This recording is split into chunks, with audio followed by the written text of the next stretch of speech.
दोस्तों आज हम बात करने वाले हैं दुनिया के टॉप रिचेस्ट पर्सन के बारे में। नाम है जिनका जेफ बेजोस।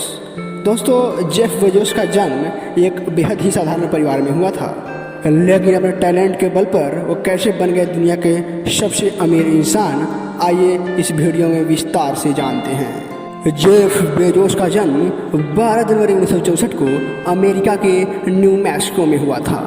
जब बेजोस का जन्म हुआ तो उनकी माँ मात्र 17 वर्ष की थी और वे अभी हाई स्कूल में पढ़ाई कर रही थी, लेकिन बेजोस के जन्म से उन्हें पढ़ाई छोड़ना पड़ा। जब बेजोस मात्र 18 महीने के थे तभी उनके पिता छोड़कर चल बसे और इस घटना के कुछ दिन बाद जेफ बेजोस की माता ने अपनी दूसरी शादी कर ली और अपने बच्चों के साथ उसके साथ ज़िंदगी बिताने लगे। बेजोस बचपन से ही शरारती हुआ करते थे।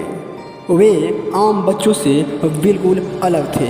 जब भी कभी इन्हें खिलौना दिया जाता तो वे इसे तोड़कर फिर से जोड़ने में लग जाते और वे देखना चाहते थे कि यह काम कैसे करता है। जेफ के सौतेले पिता का नाम मैगवेल बेजोस और इनके माता का नाम जैकलिन था।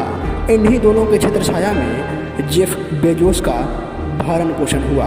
मैगवेल बेजोस के अपने पिता मानने के बाद जेफ ने अपने सरनेम में बेजोस जोड़ लिया। मैगवेल बेजोस एक इंजीनियर के पद पर कार्यरत थे।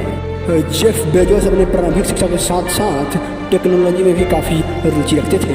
बचपन से ही टेक्नोलॉजी के प्रति इस रुचि के देखकर इनके माता पिता भी काफ़ी खुश हुआ करते थे। बचपन में ही इन्होंने एक अलार्म घड़ी का निर्माण कर दिया था।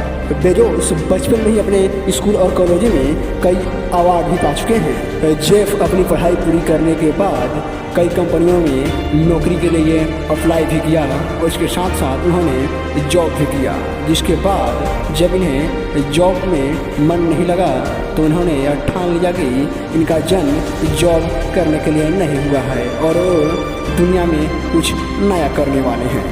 नौकरी छोड़ने के बाद जेफ बेजोस नई नई आइडिया ढूंढने में लग गए और वे पूरे अमेरिका में घूम घूम कर नई नई आइडिया तलाशने लगे। पूरे सर्च अभियान के बाद जेफ ने इंटरनेट को अपना बिजनेस आइडिया स्थापित कर दिया। इसके बाद जेफ ने ऑनलाइन बिजनेस की तरफ अपना रुख कर लिया। अंततः जेफ बेजोस ने 3 कंप्यूटर और कुछ एम्प्लॉय के साथ अपना कैडबरा नामक कंपनी को लॉन्च कर दिया, जिसके बाद धीरे धीरे इसके नामों में परिवर्तन आने लगा। कई बार कंपनी का नाम बदलने के बाद जेफ बेजोस ने अंत में अमेरिका के ही एक नदी अमेजॉन पर अपनी कंपनी का नाम रख दिया और बन गया amazon.com। जेफ ने अमेजॉन की मदद से ऑनलाइन पुस्तकें बेचना प्रारंभ किया और शुरू में यह आइडिया लोगों को इतना अच्छा नहीं लगा, लेकिन धीरे धीरे यह आइडिया काफ़ी पॉपुलर हो गया और 100 से भी अधिक देशों में बहुत जल्द ही अपना मार्केट बना लिया इस कंपनी ने। अमेजॉन बहुत जल्द ही पूरी दुनिया में अपनी नेटवर्क को फैला दिया और विश्व की सबसे बड़ी ऑनलाइन कंपनी के रूप में उभरी हुई है। आज अमेजॉन सभी सामानों को डिलीवरी करता है। शायद सुई से लेकर एयर कंडीशनर तक अमेजॉन की वेबसाइट पर उपलब्ध है। इस कंपनी की सफलता के बाद जेफ बेजोस ने और कई सारी कंपनियों को खरीद कर अपनी कंपनी में मिला लिया है। फिलहाल जेफ बेजोस के ब्रांड वैल्यू की बात करें तो वह 171 बिलियन डॉलर है, जो दुनिया के सबसे अमीर इंसान के रूप में इन्हें विकसित करता है। तो जेफ बेजोस का कहना है कि वे ये नहीं सोचते कि मैं फैसला गलत ले रहा हूँ या सही, पहले फैसला लेता हूँ और फिर बाद में इसे सही साबित कर देता हूँ। तो मैं आशा करता हूँ कि जेफ बेजोस की यह मोटिवेशनल बायोग्राफी आपको बेहद पसंद आया होगा। तो सब्सक्राइब कीजिए हमारे मोटिवेशनल बायोग्राफी चैनल को और दबा दीजिए इस बेल आइकन को। Motivational biography subscribe now.